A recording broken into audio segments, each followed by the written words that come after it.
Back in '96, we came out with our first amp, the AxSys 212, and it really revolutionized what a guitar player could do in a single amp. We started off with the AxSys 212 and the AX2, and we had Flextone out. Those were awesome amps, but they were still at a bit of a premium for price. I think there was a need for a more entry-level amp, but that still had a lot of versatility, and that also was simpler to use. So what if we could take this software modeling idea and bring it down to a price point of an amplifier where virtually anyone could afford a great modeling amp? People had this idea that digital wasn't going to hold up. It was something new that no one had seen before with them. We weren't sure how well it was going to work out, how good the acceptance would be.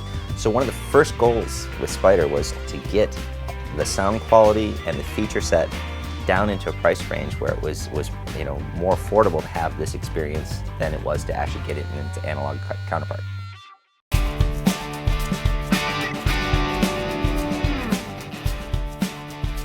When the original Spider came out, it was successful. But it was still out of reach for a lot of guitar players. This was really a new concept for a lot of people. It wasn't until we transitioned from Spider 1 to Spider 2 and added some functionality, gave it a total facelift. And we really tried to make it a lot easier to get a good sound right away from the front panel. Spider 1 and 2 sold phenomenally, but you get to Spider 3 and it becomes the #1 selling amp. It outsells the titans of the industry. The amp did so much that it was just undeniable. The modeling technology was giving the guitarist or the player so much for the money, people just had to have it. Now what you see is that all these other manufacturers are now trying to do digital amps. It's like it was a game changer. It changed the field for everybody, and it proved that the idea of getting digital down to the mass market would work.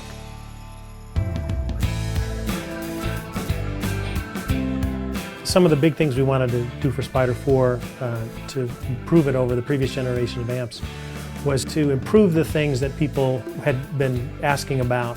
When you get into Spider 4, is that the effects section has really been amped up. With Spider 4, the modeling technology has gotten up to the point where it's pretty much the same as X3 and XT.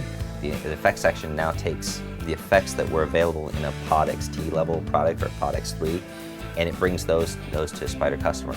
So we still keep the smart effects, so you can turn a knob and just have something happen instantly. You can deep edit now and actually get into adjusting some of the internal parameters, so that works out really nice. We surveyed Spider 3 customers. We tried to identify those things that we thought were the highest value to them. Interestingly enough, one of those things specifically as an effect was this intelligent harmonizer. Spider 4 was the first one to get this efficient and great sounding, great tracking harmonizer technology. As we add features to Spider, we never make it more complicated.